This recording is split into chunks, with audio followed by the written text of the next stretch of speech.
Good morning. It is, I don't even know. I think it's like 5:45. And so I'm working on my shadow journal. My husband just left for work. He's a police officer and his shift starts early. And I'm not going to lie, I'm struggling this morning. Like I'm sad. Because I don't think anybody ever talks about it's like, okay, I'm going to do shadow work and I'm going to, figure out what's going on the inside of me, and I'm going to work through my stuff, and it all sounds very, very positive, very proactive, and it is. But a lot of what we don't talk about is necessarily the feelings that come up when we're doing it, and I mean like the negative ones.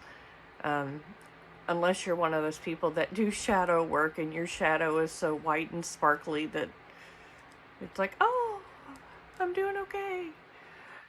But my shadow is not white and sparkly. My shadow is dark, and it's not good. And sometimes it's like trying to deal with the things that you've done, the people you've hurt, people's reactions to you, especially if they don't understand what you've been through. It's all incredibly, incredibly painful. And this week has just been really, really hard. Really, really hard. And so the one we're going through today is called mirror gazing. And what I like about this particular activity is it reminds me a lot of one of my favorite counseling theories is Gestalt theory.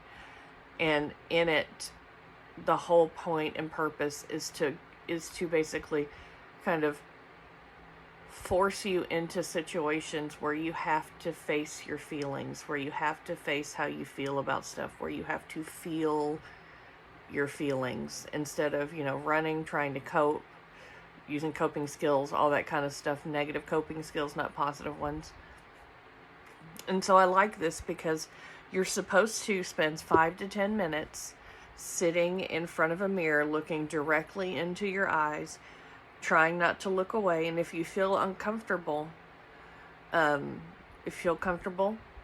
talk to your reflection. And when you're done, tell yourself that you are safe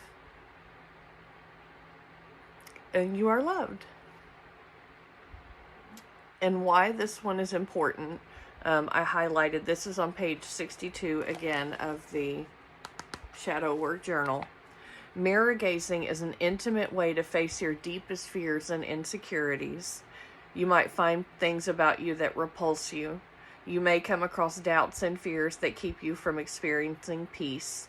And you may even see physical parts of yourself shifting, molding, or even aging. I certainly hope they don't mean like mold. Mold. And don't be alarmed if this happens. Show yourself compassion and love. This exercise is to mentally wrestle with yourself and surrender to your insecurities. This book ain't playing around at all. And I got up this morning and I sat and I started just reading, and I started to think about, what I was going to share this morning, and all I could think of was, I'm just really tired. And I wonder what it would feel like to wake up not hurting, to not feel that anxiety of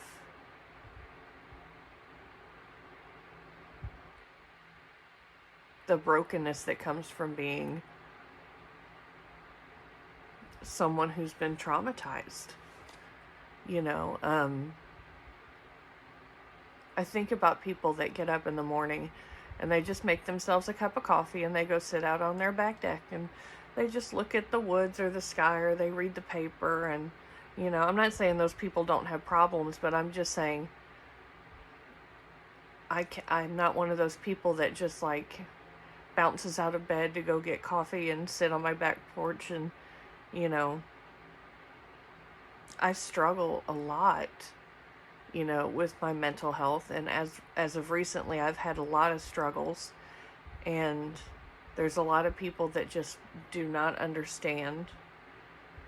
And the consequences of people not understanding that, mental brokenness changes who you are as a person. I mean, intellectually, I am aware that I am still worthy, that I am still, that I deserve love and compassion and empathy. And I understand that. I mean, I get it. But my heart struggles so hard to actually feel the feelings. And I laid in bed last night and I asked my husband, I said, God, I wonder what it would feel to just feel okay.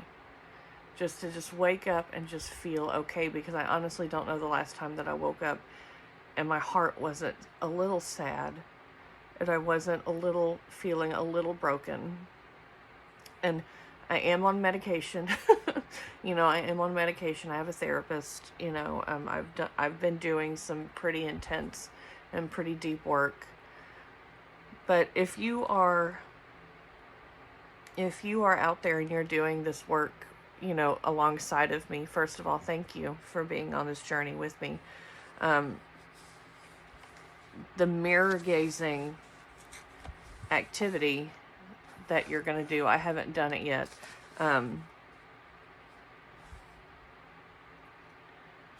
This one's going to be a difficult one for me. Because when I look, even right now while I'm looking in my camera and my eyelashes being weird, even when I look in the camera right now and I just kind of look into my eyes like they want me to do with the mirror gazing, I see a lot of regret and a lot of things I wish I had done better, and a lot of sadness for the things that, I did that hurt people, that meant a lot to me, because I feel like there's a lot of dissonance there because I really care about people. But I also know that I've done things that have hurt people and that have hurt people that are close to me. And we've talked about, getting healed so you stop bleeding on people that didn't hurt you, And sometimes you bleed on people that did hurt you, but you're trying to salvage that relationship, and it feels impossible sometimes because the emotions just won't go away.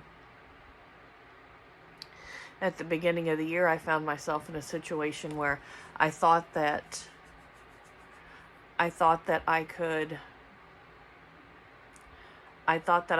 engage in a relationship, and I found myself just bent over at the waist, sobbing into the pavement because it hurt so bad to try and, do that. And I'm not holding back my emotions during this process because, number one, I want you to see that this is an emotional process. And number two, I do not want you to feel alone. If you are struggling, if this is hard for you, you are not the only one. You are not by yourself. This is hard work. It's hard work. It will be worth it, but it is hard work.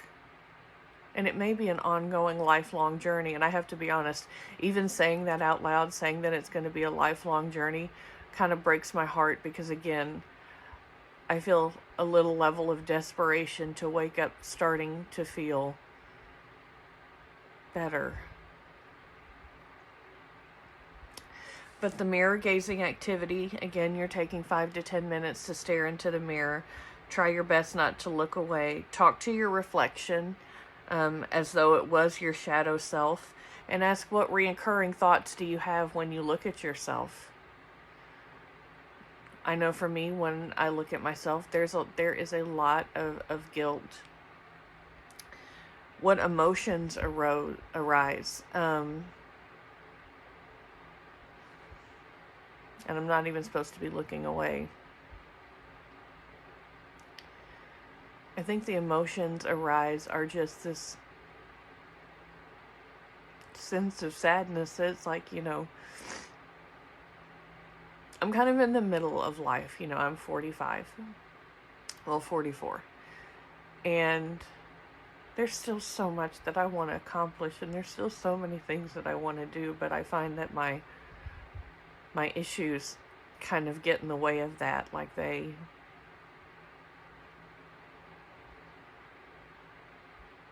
get in the way.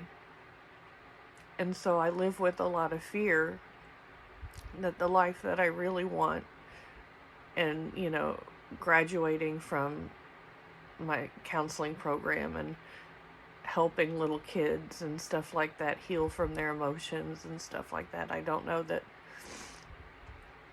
I worry that I won't accomplish that. And I don't like to say that out loud too often because I don't want to put that out there, but it's a very real fear, and it's one that I see when I look in the mirror.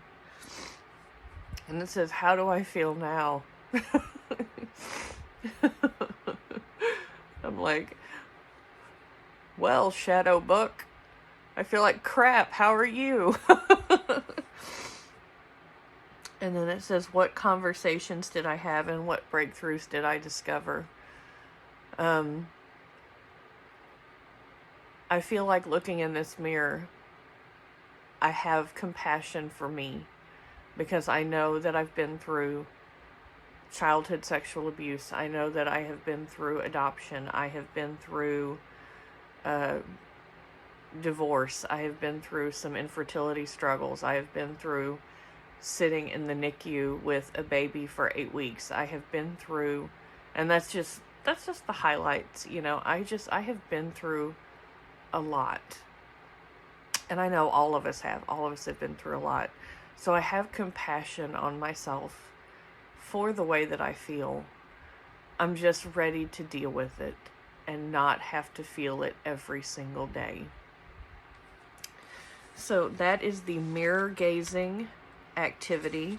We've got a couple more activities before we get into the actual portion where we have like prompts for journaling and everything. And I appreciate you going on this journey with me. I pray that you are finding peace. I pray that you are unraveling any of the emotional knots that are going on. And if it makes you cry, just know it makes me cry too. But thank you so much. Have a wonderful day. Have a great day. And I just pray that your heart finds peace and that your mind finds rest. Take care of yourself. You are precious cargo. And why? Because Mama said so.